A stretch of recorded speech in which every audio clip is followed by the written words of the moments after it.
So, question for you guys. Which do you think is a bigger problem? Pay-to-win vehicles or premium noobs leaving the game after one death?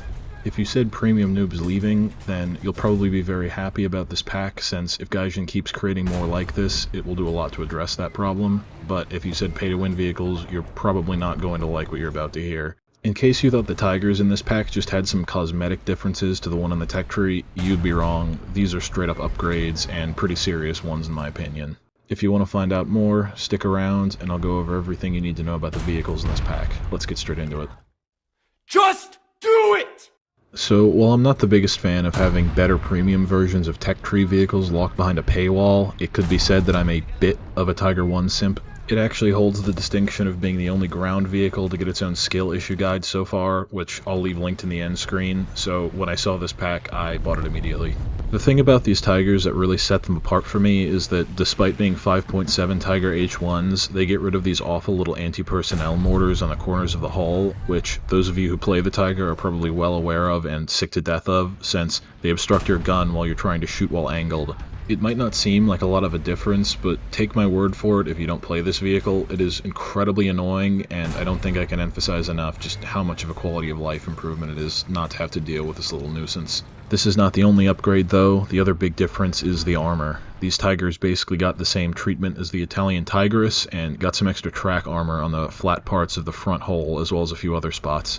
Again, this may not seem like a big improvement, but when you're talking about only 100mm of base armor, especially when some of the guns you face can't actually pen much more than 100mm, this is a pretty substantial upgrade. And keep in mind, you should be angling this thing most of the time, so even if it can't stop a given round on a flat shot, it can increase the angle at which this armor is resistant. I'll use my MS Paint skills to demonstrate.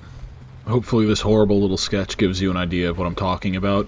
Basically, if a tank is located in that green part, if it shoots at you from the front, it won't be able to pen the armor, whereas if it's in the red, it will. And obviously, there's going to be a larger green zone where you're safe from oncoming fire if you have those additional tracks mounted to the front. The armor layout is actually slightly different between the two, and while it's not a huge difference, I still base which one of these I take out on what sort of situation I think I'll be facing. The Tiger Ost is what I use if I'm going to be flanking through open areas and expect to be possibly taking shots from multiple directions, since it doesn't have its upper front hull reinforced quite as much as the West, but it gets very inexpensive and eco-friendly additional side armor wood. This basically acts like the composite side skirts you find on a lot of higher tier vehicles, where it won't stop most full caliber AP rounds from flat penning, though it will notably actually render your sides almost immune to the American Short 75, but it will make angling much more effective, and can also act like spaced armor and stop some weaker heat shells from penetrating also. I find the Tiger West to be better if you expect to be dealing with enemy vehicles primarily head-on, or if you're going to be fighting from a hold-down position. It has better coverage on the front hull, especially on the edges, which is where most experienced players will try to shoot you, because the tracks there, unlike the Ost or the Tigris, are actually angled. You also get this nice little track on top of your turret, which will make it a bit harder to hit your cupola. You do lose out on the lower front plate tracks, but your transmission is behind that and will eat most shots to that spot anyways. It does need to be said though, while I know I'm making a big deal out of this increased protection, and I do think that I survived more often than I did with the tech tree version of this tank, the Tiger 1 is not invincible. Stuff like the Soviet 122 is going to melt clean through this thing from basically any angle, so you are going to want to play it cautiously. The last part of this pack I need to talk about is of course the Ostwind 2 Ost. I don't believe there's any difference between this and the Tech Tree one except the camo net and slightly better track armor coverage on the lower front hull, but I would strongly advise you not sleep on this. I don't think I've shilled hard enough lately for people to make more of an effort to play SPAAs, but at this BR it's particularly important because the allied cast spammer on this BR is absolutely incessant, and helpfully this machine turns that cast into RP and SL for you.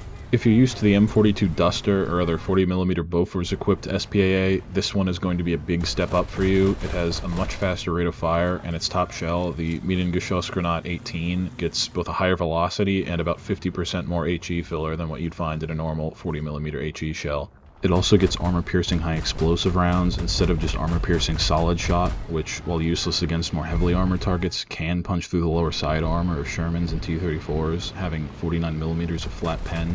They also have 22 grams of high explosive filler per shell, so needless to say, this thing will absolutely shred light vehicles such as M18s. This makes the Ostwind almost a sort of proto-IFV, being excellent for supporting your team against both aircraft and light ground vehicles alike. In terms of other vehicles from the text tree you can bring along into this lineup, you have, in terms of tank destroyers, the Panzer 470, the Waffenträger, and the Sturmtiger.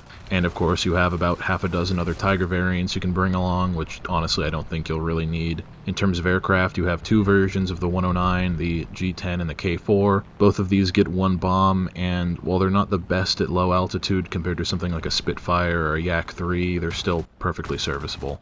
In terms of dedicated casts, you have the Ju-188 and then also the premium Dornier 335. Both of these are pretty good, but just take whichever one you prefer.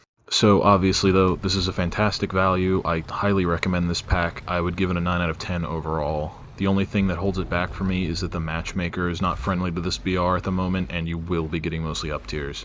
However, you really shouldn't be using the Tiger like its intended role as a heavy breakthrough tank anyways. I'll refer you again to my earlier Tiger 1 guide, which will be linked in the end screen for my personal playstyle, but in the interest of not making my channel yet another hub of repetitive information, I'm just going to leave it there for now. Anyways guys, that's going to be all for this one. If you enjoyed this content or found it helpful, please like, comment, and subscribe, and I'll see you guys in the next one.